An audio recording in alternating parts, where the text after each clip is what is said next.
media in stages of transformation. It's on the margins of a deeper discussion taking place over 3 days at the headquarters of the center, revolving around the ethics of the media, approaches to understand the role of the media and to reform the media, attempts to put forward broad outlines for an Islamic approach to the media ethics.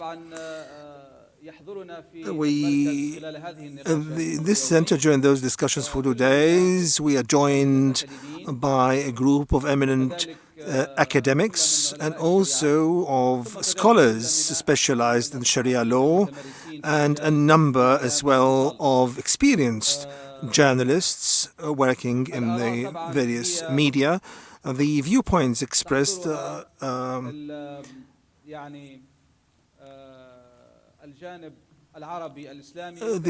include the Arab Islamic aspect and also the Western aspect, and we wanted to have on the sidelines of the seminar, which has been taking place over 2 days, another seminar this evening, organized under the same title, Media in the Stages of Transformation. I've got 3 guests with me, and they are the main speakers, Dr. Motaz Al Khateeb, and he's specialists in the Hadith and a former professor at Beirut Islamic University. Since the year 2010, he's a visiting lecturer in the Hadith disciplines at Qatar University. Before that, he was a visiting researcher in fiqh and the advanced studies in Germany. Now, since the year 2005, has been working for Al Jazeera as a senior producer of a Shariah and Hayat program. He's published a number of books and research papers, peer-reviewed papers about Islamic thought. And we are joined as well by, on my right, after Dr. Motaz, Dr. Yahya El Yahyaoui from Morocco, and he is a professor at the Mohammed V University, Faculty of Law, and he has written about 20 books or more in the area of communication and media. The latest of his publications, one about the communicability in Arabic, and another book in French entitled the Digital Networks. Governing digital networks. The last but not least, we have Dr. Alain Gresh, the well-known French journalist, his PhD in sociology. And Dr. Alain was born in Egypt and speaks Arabic fluently. I was impressed by his Arabic, actually, by fluent Arabic, and he's work in France. He's experienced journalist, deputy editor of Monde diplomatique newspaper. We're going to start with Dr. Alain Gresh. Will give us his views about the roles of the media in stages of transformation, transitional stages. He will speak for 5 minutes. It will be followed by other colleagues, 10 minutes each, and then we'll start open the floor for discussion. Thank you. So please go ahead. And thank you to all. I will be very frank, I'm not very sure of what I will speak about. أنا لست واثقا مما The subject is so vast, so wide, that it's not easy to answer and to try to think about the role of the media in a transforming world. I will say first that we all understand that there is a revolution in the media. And this revolution was brought by the television and television, CNN, Jazeera, etc. A world television, we can say, and it has been brought also by internet. And it's clear that it's playing a increasing role in the debate in the public opinion. I think one of the important change in the media is also a reflection of what's happening in the world. For 2 centuries at least, beginning of the 19th century, when first were created the mass media, most of the media was in the north. I mean, Europe and United States. And also most of the information came from the north. And I always give this example that during the first Gulf War in 1990, 1991, we all saw the Gulf War through the eyes of CNN, which means not only in Europe or not only in the United States, but even in the Arab world. And we know, for example, that Saddam Hussein himself was looking at what was happening in his region through CNN. What has changed from this point of view, and it's the beginning of the change, it's not complete, is the fact that now the information is more and more created, not only in the north, but also in the south. The first big success in this was Jazeera, not only in the sense that it was, of course, a television from the south, but it was also the fact that this television was working with criteria which was more or less universal about what is good journalism. You could attack Jazeera or its point of view, but everybody accepted that it was working like CNN, like other television channels. Before you had, of course, you had channel in Egypt, for example, but nobody was listening because nobody was thinking that they were professional. And this change is it's important because it will bring something new, and I'm not sure what new, but the fact that you will have different point of view about one event, different ways to see one event. And I think it's important to understand that there is no one way, one professional journalist way to see one event or to have an analysis of one event. We know, for example, that if we go back to history, when we speak about an event which happened 50 years ago or 70 years ago, and we speak and we saw what was written in this time and what is written today, it's very different. There were change, even if the events have not changed. I mean, the past is the past, but the analysis is different. And now you have about what's happening in the world, different point of view. Jazeera was one, and now we know that we have Russian television, Brazilian television. I'm not saying all are professional, but I think it's important to have this multi-vision of the world. It can also create divisions, saying, okay, everybody is looking to its own point of view. But I am more optimistic than this, and I think it will give us a way to have dialogue between different points of view. And again, I insist on the fact that even if you are professional, you don't see the event from the same lenses when you are in France and when you are here. And I always give the example also of the Palestinian question. It's not only a question of with whom you are, Palestinian, Israel, etc. It's also a question of the importance of the event, for example. Palestine is important for the Arab world. It is in some way important for Europe, but it will not at any moment have the same importance in Europe than in the Arab world. So to have the hierarchy of the information, which is very different.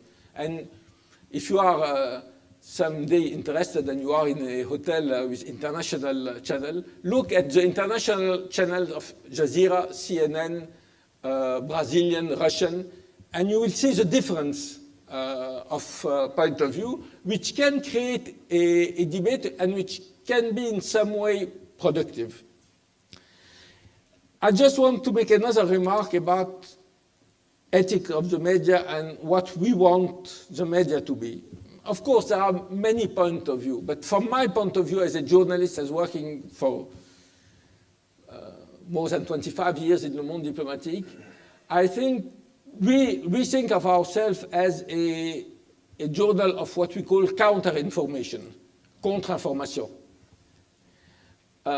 meaning that we don't accept in general the general view about events. We try to have a critical point of view.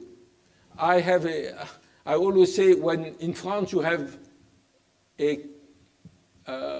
all the media has the same point of view, 90% they are wrong. I'm convinced that they are wrong. We should go against this. But go against whom? And I think one thing important, the media should question the powerful, should question the people who have the economic power and the political power. And if we fail to make this, we are failing our main objective. We are only making news, but we don't try to change things. And I think really that the media should take the point of view of the weak, if we can say it, and not accept the point of view of the power. We have one example, one of the most important examples of failure of the Western media was, at least US media, was the 2003 war against Iraq. All the media in the United States were with Bush and with the war, including the quality media like Washington Post and New York Times. Some, 2 years after, they make a kind of self-criticism. But I think they failed to put question, to interrogate the political power, and they accepted the discourse of the political power in the United States as normal thing. I think we should also have this on the economic field, and it's perhaps more difficult on the economic field. That the fact, at least we, Le Monde Diplomatique, we put in question all the general discourse about globalization, about privatization, against the role of the state in the economy, the fact that we should have less ضرائب,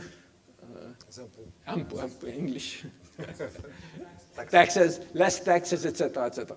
I think this is very important, that the media should take the point of view of the poor, should take the point of view of the oppressed. Of course, it's, I will say, in an ethical position. It's our position. I'm not sure every journalist will accept it, but I think it's important if you want to play a role and be like Le Monde Diplomatique is, a newspaper of contre-information. Thank you.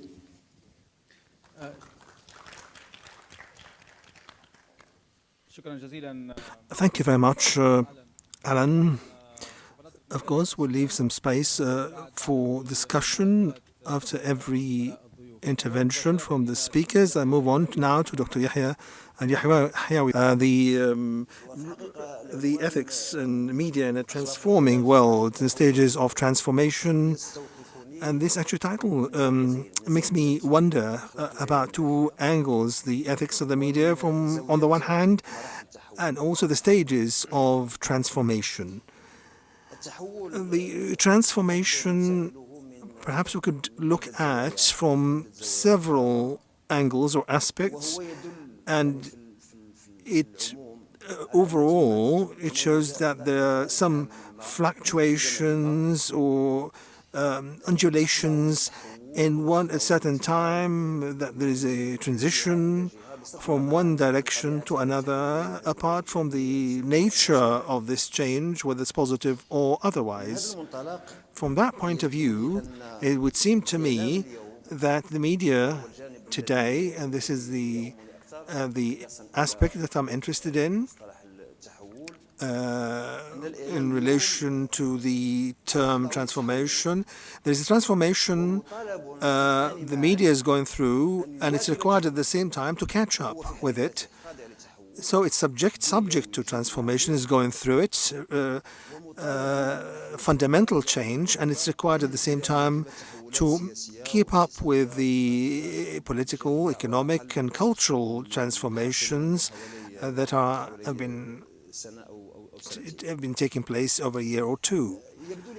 It would seem to me that it is not important to actually pause on these transformations or the nature of those transformations. What I'm interested in now is that the media is going through over about 15 or 20 years, fundamental and real transformations, and that we can actually look at in the light of three indicators. The first of which, that the media all over the world, not only in the Arab region, is going through a situation of transition, gradual transition to a new reality, the main characteristics of which, one of the main characteristics of which is abundance or plentifulness, that the media is working in an environment, one of the main characteristics of which is plentifulness of information in comparison with the 50s or the 60s stage, which were characterized by the scarcity or the paucity of information. So the criterion today, as far as the media is concerned, is how can this media, with all its tributaries, print media, written, spoken, visual, the internet, the digital networks, the real criterion nowadays, as far as the media is concerned, is how can it deal with this,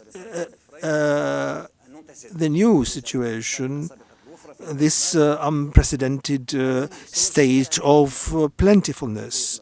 How it can gather information, how it works on it, how it stores it, how it deals with it, processes it, and how it broadcasts the information to the recipient, who is supposed to be the last ring in the chain. This is the real challenge nowadays, given this abundance of information. This is the first indicator, the primary one, that we are living through an age of plentifulness of information. The second indicator that expresses this transformation in the field of media in general is that the journalist or the media worker is no longer the only person who's producing information. Now they are subject to serious competition, not only from the state, but also from the citizen. The citizen nowadays, in the light of this technological transformation, is not only a consumer or recipient of information, but rather has become an element of producing information, what's called the so-called the citizen journalist. At the level, for instance, of Facebook, Twitter, YouTube, and so on. The citizen nowadays has become a producer of information and a consumer at one at the same time. Consequently, the monopoly of information that we witnessed over about 50 or 60 years has been broken on the from two angles. One, the state that used to monopolize the information, broadcast it in a vertical fashion, paternalistic fashion, if you like, and on the other hand, the breaking this monopoly by the citizen. How the monopoly of information is no longer the main characteristic of the space, media space, in which the journalist of print media or otherwise is working. Now, the second indicator, and an essential one, very briefly, is that the media, or let's say a big chunk of the media, has moved from the traditional media, which we were familiar with, print media, written word, radio, TV, moved to what we can say the network media. And this network media released the journalists from the constraints that they work on under the traditional journalism. They work they say to the editing, to wait for the correspondents and the reporters. These constraints on the journalists are no longer valid or applicable in the this new type of media. This new reality, which is totally new, it would seem to me that the ethics that lying behind the philosophy of media performance or media work are also being on the criteria, under these criteria, being on a number of yardsticks, number of criteria in relation to ethics in the media work, is the criterion of the freedom and responsibility, this duality, the dichotomy between freedom and responsibility. Now is becoming a reality in the midst of these technological transformations, which means that if we assume, for argument's sake, that the media space has expanded relatively, and this is a debatable issue, then the responsibility as well, or accountability, has increased as well. To as much as the information has increased, there's been an increase in a responsibility or accountability on the part of the journalist or the media worker.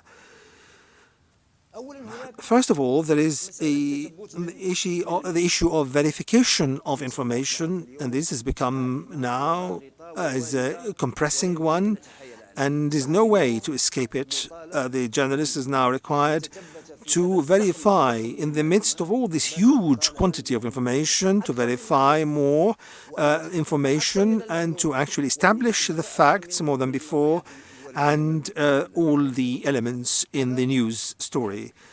This is a criterion at the level of the duality of freedom and accountability. It's also required to check the sources of the news. Perhaps in the 70s or 60s, one source that official news agencies, and these news agencies are world news agencies, global ones, broadcasting information in a vertical fashion. Now, in the midst of this huge amount of information through the networks and the satellites and the digital networks, the journalist has become now required more than ever to establish the sources of information, to verify them.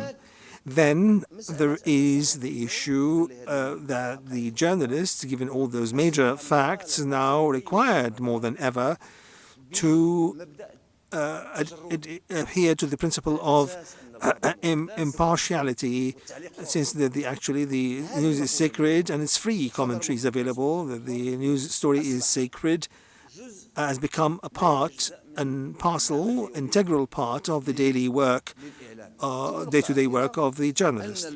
One last point, the journalist nowadays is required, ethically speaking, to accept, to pass any corrections in any network they're working in. They're required and to pass to put a correction if it turns out that some of the elements were missing or fell out of context. The journalist is now required to correct without reservation. This was actually the duality, the dichotomy, or the two aspects of increased freedom and increased the accountability. There's another aspect, criterion also about the professionalism. The professionalism criterion, which means specifically that the journalist nowadays is required to control their tools and to work to confront any those who are what is considered to be a profession for everybody, that some journalists, quote unquote, working with networks, or for instance, bloggers who are claiming that they are journalists while they are actually amateurs, not really journalists, because they have not mastered the tools, the basic tools required for journalistic work. Finally, to conclude, this is what we can call the age of media and ethics. Media, as you know, especially TV media, is a media that, given that it's related to the ratings and the viewership and attracting the largest number of advertisements and commercials and all this. So the media, whether they like it or not, is governed by a kind of sensationalism and is actually also focused on profitability and the mechanism. Even on the other hand, the ethics would actually exclude these kind of misleading or misinformation or misrepresentation and cannot be does not go with the speedy work. These are some of the essential facts that I put forward for discussion, and it would seem to me ultimately that the scholars of Sharia, when they talk about ethics, they talk about the media people are talking about the ethics of the profession. For the scholars of Sharia, there are ethics or morals. But for the journalists, they have the ethics of journalism. It would seem as if the media has got its own ethics. I think what's required now is that we implant an additional dose of ethics, inject it into the code of ethics of the journalism, of the profession.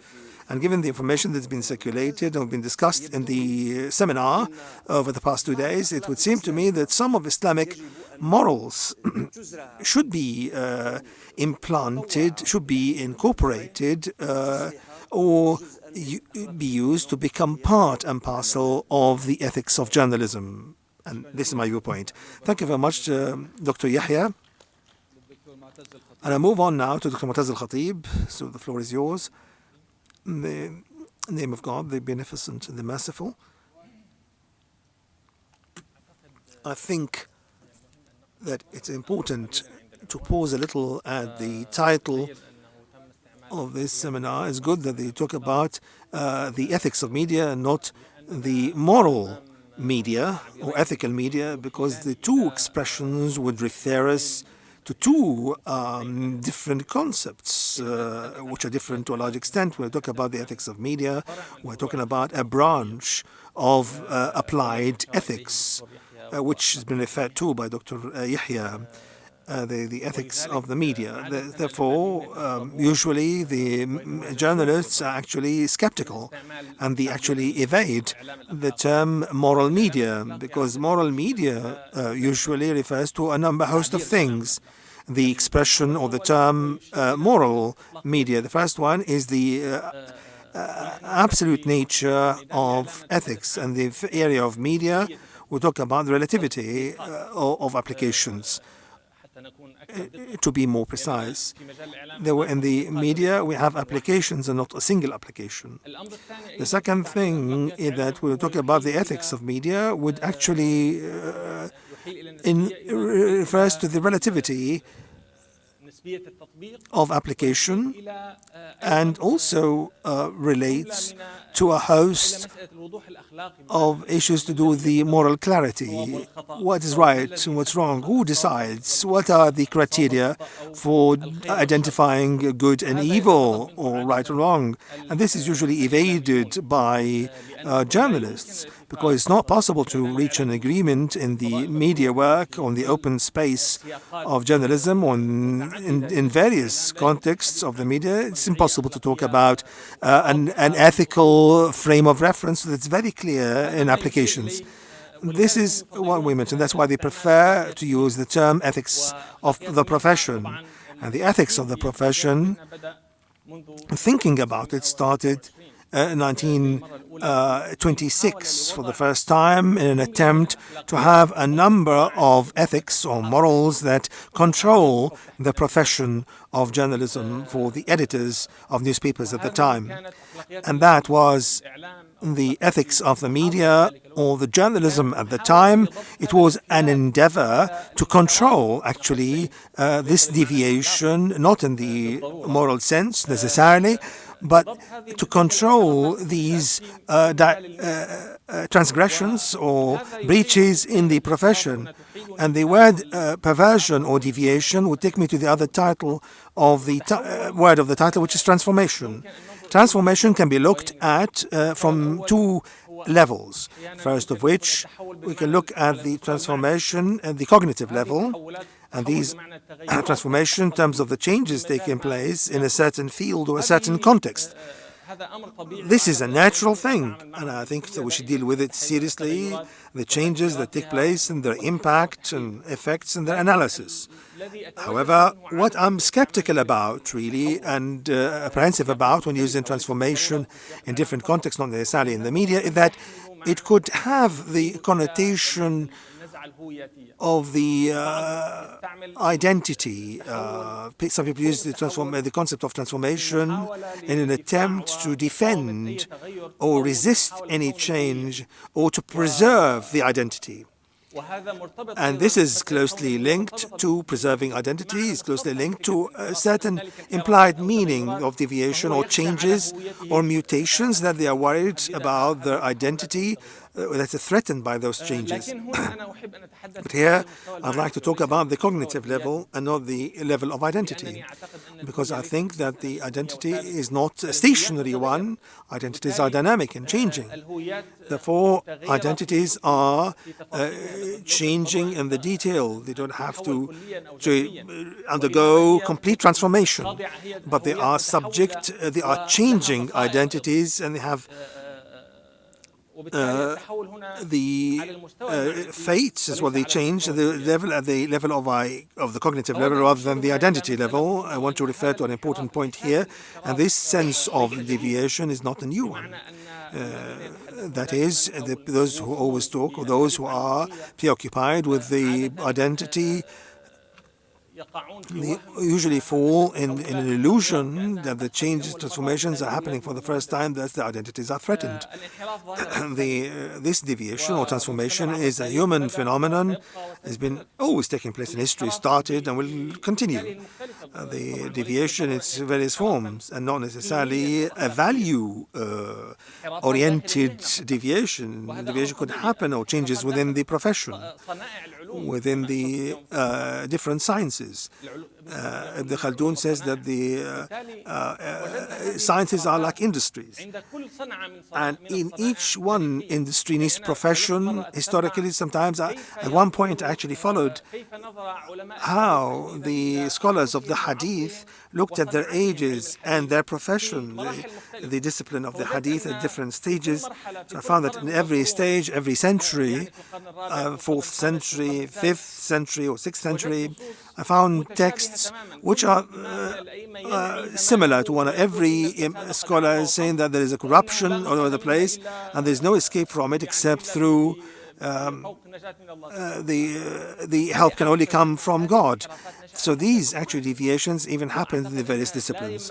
I don't think it should not lead us to look to have a pessimistic look necessarily. For example, Al-Dhahabi said that, Ibn Hajar and As-Subki, and these are all scholars, and Naisapuri said it, and others as well, that in different times, different ages. So looking into the issues of ethics of media is a sense of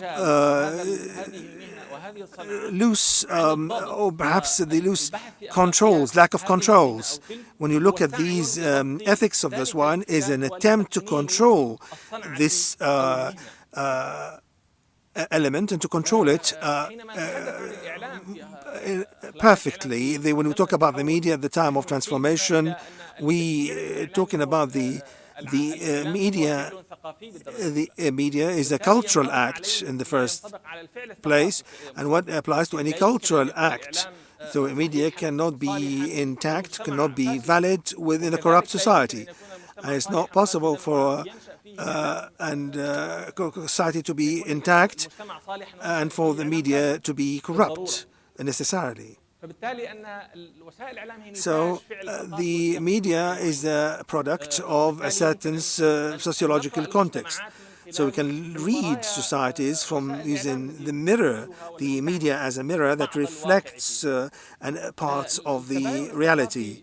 The cultural diversity, since the media is a cultural act, so it's important that we refer and talk about the forms of cultural diversity which are reflected by the media. And here, I think that journalists in general or media claims that it's a mirror reflecting reality, or that they are always representing reality. And reality was the central concept of media and the documents related to the ethics of the media. But however, this duality of reality and the truth and the reality is a relative one. I make a distinction between three concepts, as I mentioned this morning. The first of which is that parts of the reality, the second one is aspects of reality, and the third is the concept of the important and the more important. The cultural diversities or differences between one ideology and another are reflected in all those three concepts. For example, the media is necessarily conveying a part of reality and not conveying, and it's not in its capacity to represent reality as it is in its entirety. And representing part of reality is not reality. So there's always going to be a gap between this media or media outlet or the media in general and reality. Hence, reality becomes separate from the event, in the sense that the philosophers have got an important term here, that a part of the painting is not the painting, but the part is only a part, but it's not the painting in its entirety. The aspects of reality are the concepts which necessarily reflect the cultural forms of cultural diversity between East and West, or even within the East, or from one society to another. So, these aspects, which are subject to various factors, sometimes they're controlled by conflicts and disputes and wars or internal conflicts, controlled, also governed by the context of any news story, and also controlled by the interpretation element. So there are different various interpretations in various media coverage and under what is called analysis or interpretation of events. The last concept of the reality that's important and more important is also an important area, which reflects the problem of cultural diversity in media coverage in various media outlets. The important reality and the more important one, who decides? It becomes an important problem facing media and institutions. What is the frame of reference? What's the authority that determines what is important or newsworthy and what is not? To be, for instance, the top story. So what is newsworthiness, what's important or more important, some factors, some of which related to the authority, others are local ones. What's newsworthy in Syria is not newsworthy in Egypt. What's newsworthy in France is not necessarily newsworthy in Iraq. Therefore, another ideological factors also are controlling it, in accordance with the orientation of a particular outlet or its owner. So the media outlets are necessarily selective. They are selective either in the form of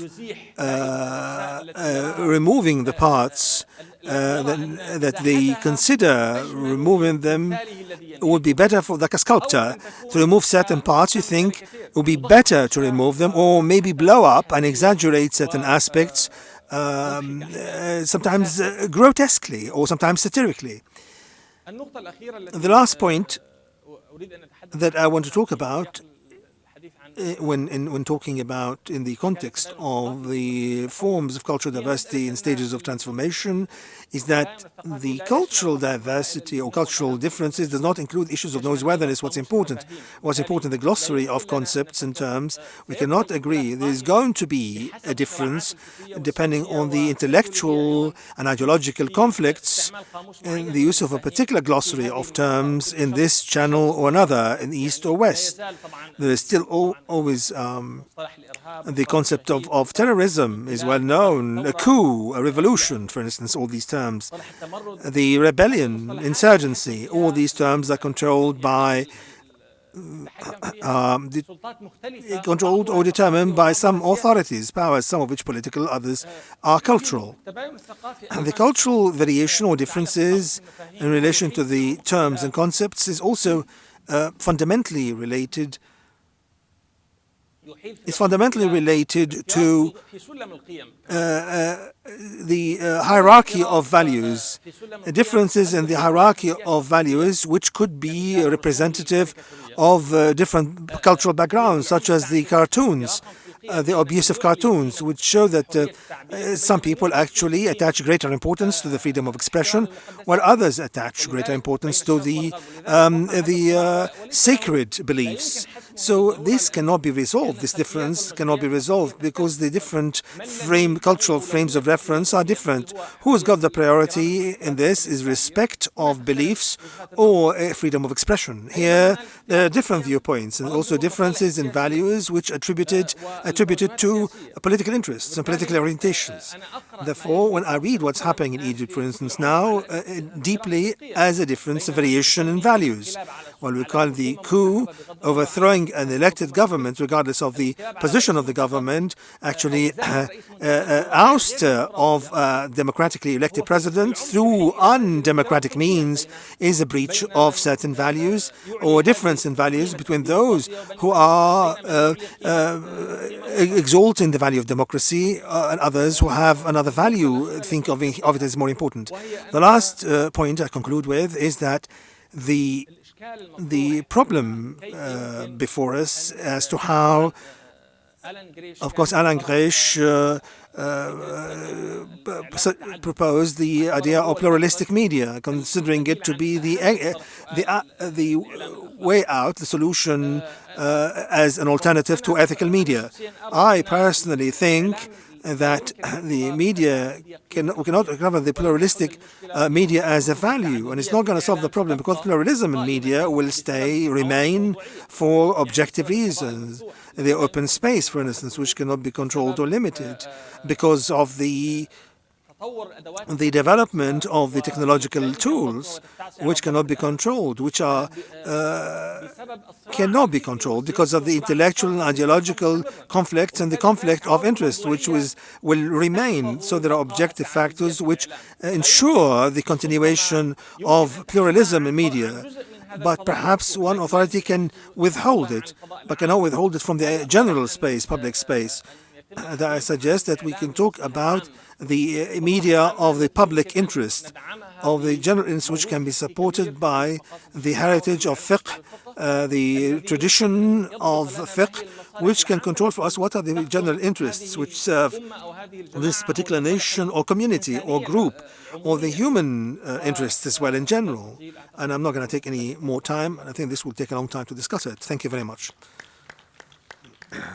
شكرا جزيلا دكتور معتز.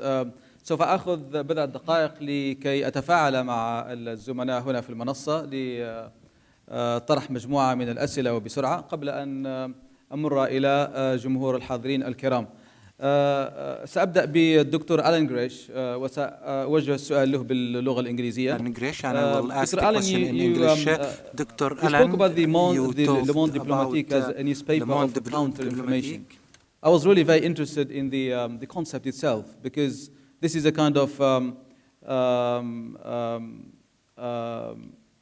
a confession or proposition which is very rarely used by someone coming from Western society, the newspaper of the counter-information.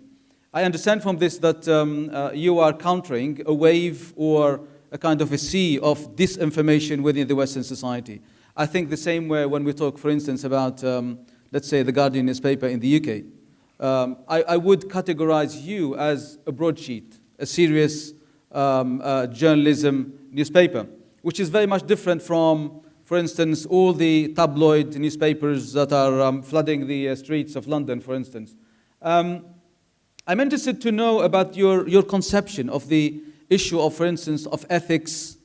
The bottom line of it can be the word of objectivity, for instance. How your newspaper, Le Monde diplomatique, has covered, for instance, what we call the military coup that happened in Egypt in summer. How did it see it compared to the legitimate government of Morsi?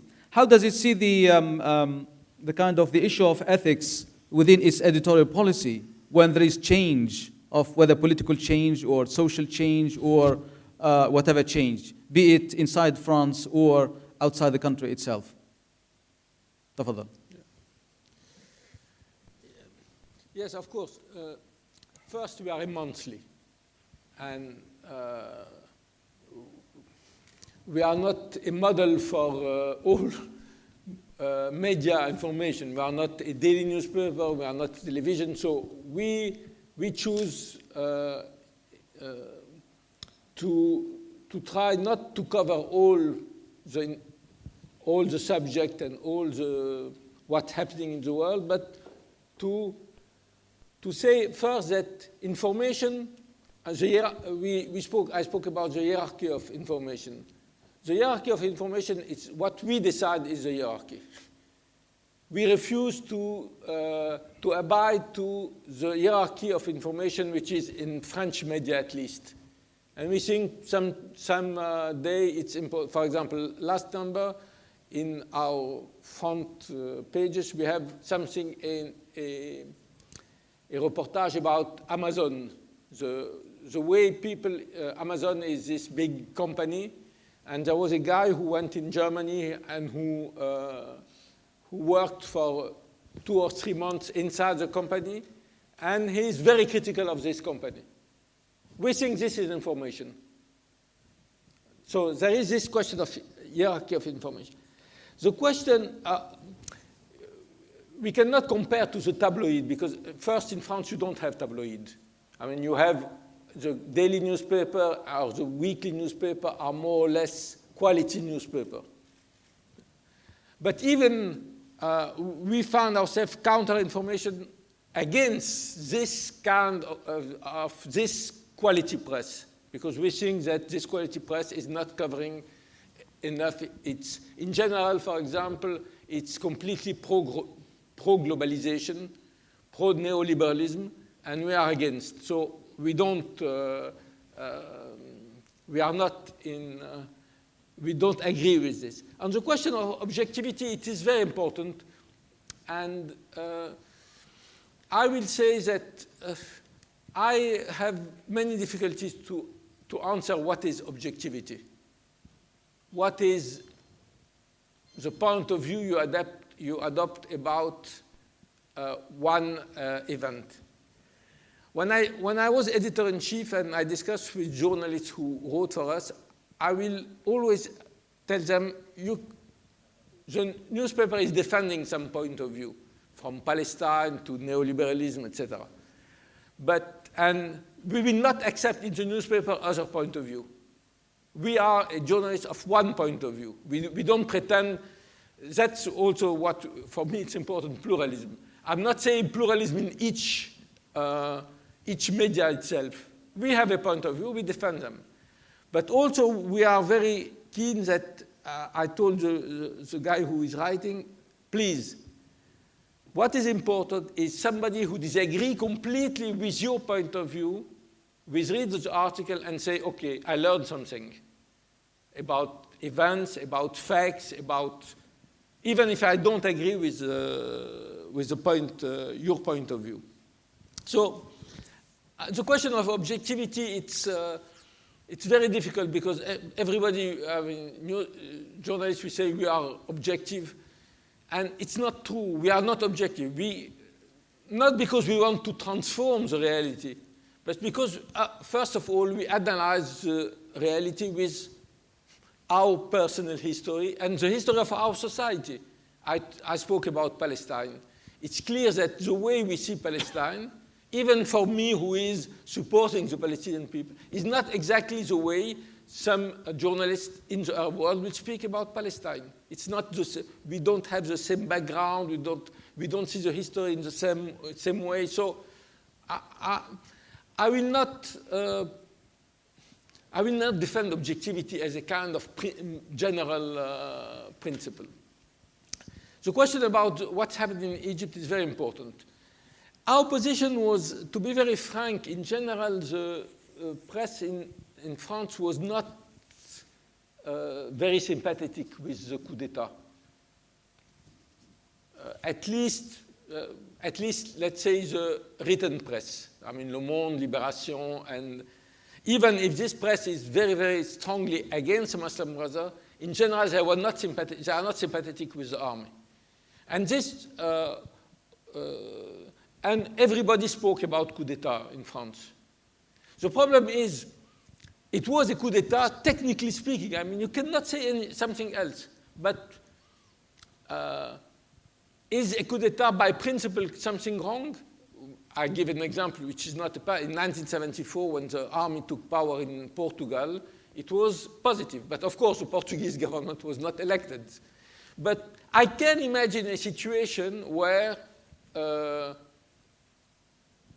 coup d'etat is the expression of a real desire of change which cannot be implemented. It can be, from my point of view, it's of course an exception, but I can imagine it. But that is not what happened in Egypt. For me, for Egypt, and this was our point of view, even if you are critical, and I'm still very critical about the way Morsi and the Muslim Brothers were in power and the way they dealt with power, and not only incompetent, and technically speaking, but politically speaking. And I don't blame them completely. I mean, I don't think the opposition was much better.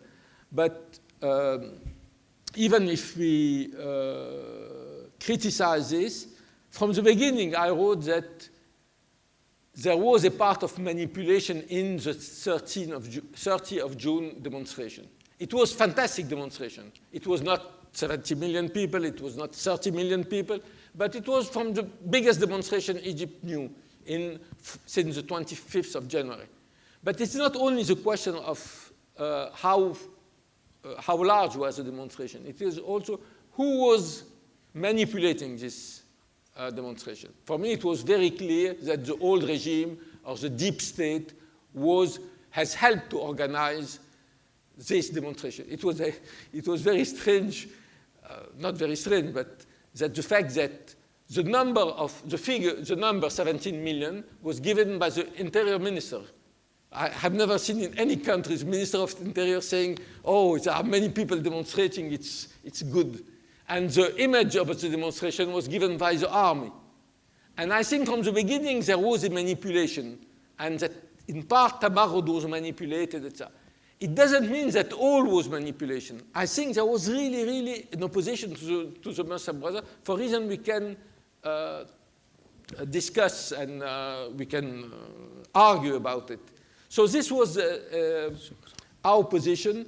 But as I said, in general, the Western, I mean, European Western press was not with the coup d'etat.